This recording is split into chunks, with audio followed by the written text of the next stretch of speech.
Hello, every pony. I'm going to act out some Inspector Cars clips, and then I'm going to give you a break to say if you know what I mean, and then I'm going to tell you what you mean, and we can revise together. Not sweet. Okay, I'll take it in. Just can't find my thing. Okay. Sheila to Eric, Act 1. You're squiffy. What does this show us, guys? That's all they're trying to get. It shows a brother-sister relationship, and it also shows that Eric drinks too much. Okay.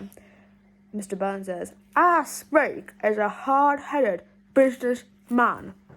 What does that show us about Mr. Bellin? It shows us that he's hard-hearted, and he shows pride in his own successes, because he's a capitalist little scum. He also says in Act 1, unthinkable. Absolutely unthinkable. What does that show us? It's dramatic irony, because the Titanic's a metaphor for the family, obviously. Sheila to Mrs. Berlin in Act 2, because she's always got the facts. We really must stop these silly pretenses. This is to show that Sheila is growing to be her own person, and it's starting to share a barrier between mother and daughter. Mrs. Berlin in Act 2, you know this one, everyone knows this one, say it with us. A girl of that class. It shows that she's big-headed, and she thinks of like her social standing as more important as hers, and she just cares like loads about classes, and like the emphasis on that class shows her strong opinion of the lower class, right? Because she doesn't like them, because she's prejudiced. That's what prejudice is against her, do you know what I mean? Okay, and then Gerald about Eva Smith says, she was very pretty, sunburn hair and bitter eyes. It shows that like he just didn't like notice the negative part of it, and he only focused on the positive features of it, like bitter eyes, sunburn hair, to try and like take the attention away from what he did to her. Do you know what I mean? I hate him. Okay. Eric speaking more facts in Act 2. He says, "You're not the kind of chap Father gets to when he's in trouble."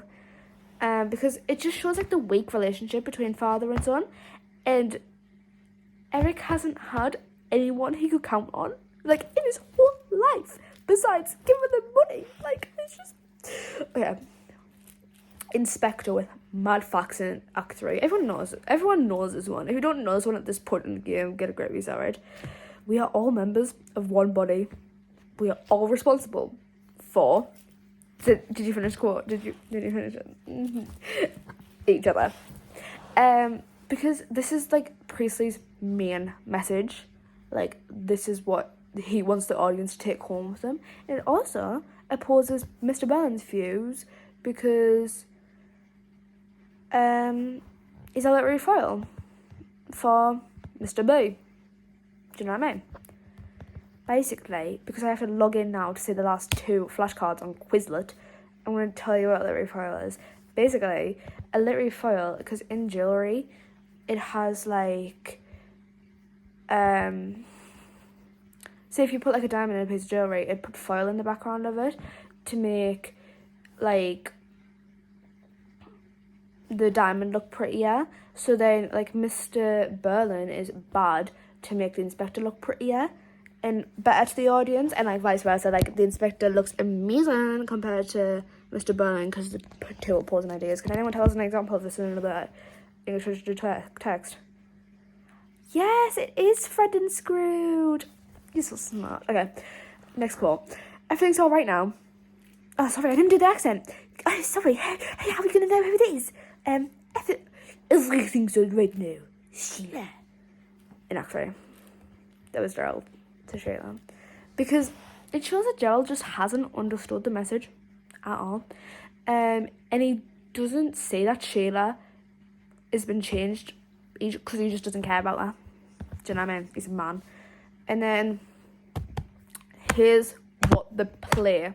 No, here's what my Quizlet 10 flashcards land on, right? Each of you helped to kill her. I'm going to give you a moment to think about that one. Because he's blaming the family for what they've did, because nobody in that family is out without blame. Nobody did. Okay. Thanks for watching, guys.